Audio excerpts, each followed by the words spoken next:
بسم اللہ الرحمن الرحیم ہے۔ آج ایک مسئلہ جانتے ہیں۔ سوال یہ ہے کہ آج کل ہر مسجد کے اندر الحمدللہ تقریباً اکثر مسجدوں میں ایئر کنڈیشن ہے،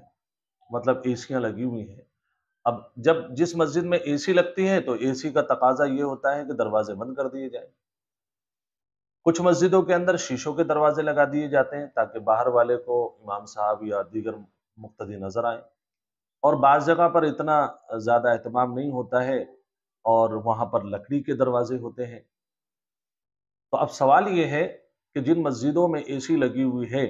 اور اے سی کے تقاضے سے مسجد کے حرم کے اندر کے جو دروازے ہیں وہ سب بند کر دیے گئے، تو دروازے کے باہر جو لوگ ہیں ان کی نماز میں کیا خلل پڑے گا، کوئی کمی آئے گی، یا ان کی نماز بھی ویسے ہی درست ہوگی جیسے اندر والوں کی ہے؟ تو اس کا جواب یہ ہے، مفتی صاحب نے لکھا ہے، فرماتے ہیں کہ مسجد کے اندرونی حصہ ایئر کنڈیشن ہے، اور ایئر کنڈیشن کے لیے ضروری ہے کہ مسجد کے دروازے بند کیے جائیں، یا یہ کہ مسجد کے دروازے شیشے کے رکھے جائیں جس کے اندر سے نمازی دکھائی دیں، یعنی لکڑی کا دروازہ ہو یا شیشے کا دروازہ ہو۔ حضرت دونوں کو فرما رہے ہیں کہ ایسی حالت میں برآمدے یا مسجد کے صحن میں کھڑے ہو کر امام کی اقتداء درست ہے،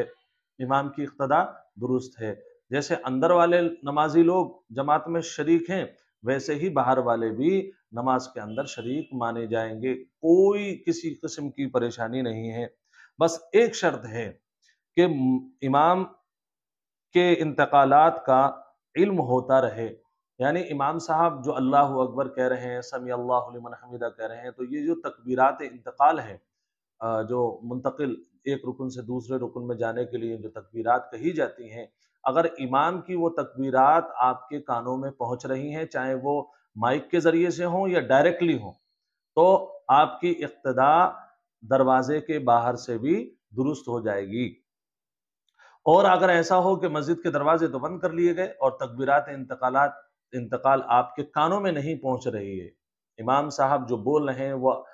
مطلب رکن میں جانے کے لیے جو تکبیر بول رہے ہیں وہ تکبیر آپ کے کان میں نہیں جا پا رہی، آپ کو پتہ ہی نہیں لگ پا رہا کب امام صاحب رکوع میں گئے اور کب سجدے میں گئے، تو ایسی صورت میں اقتداء درست نہیں ہوگی، اقتداء بالکل درست نہیں ہوگی اگر آپ کے کان میں امام صاحب کے جو تکبیرات ہیں وہ کان میں اگر نہیں جا رہی، اور اگر تکبیرات کانوں میں جا رہی ہیں، وہ آپ کو پتہ چل پا رہا ہے کہ اب رکوع میں گئے، اب سمیع اللہ لمن حمیدہ کہا ہے، تو اب دروازے چاہے بند ہوں یا کھلے ہوئے ہوں آپ کی نماز درست ہوگی، دروازے چاہے شیشے کے ہوں یا لکڑی کے ہوں، آپ کی نماز ہر حالت میں گیٹ کے باہر یا دروازے کے باہر درست ہو جائے گی۔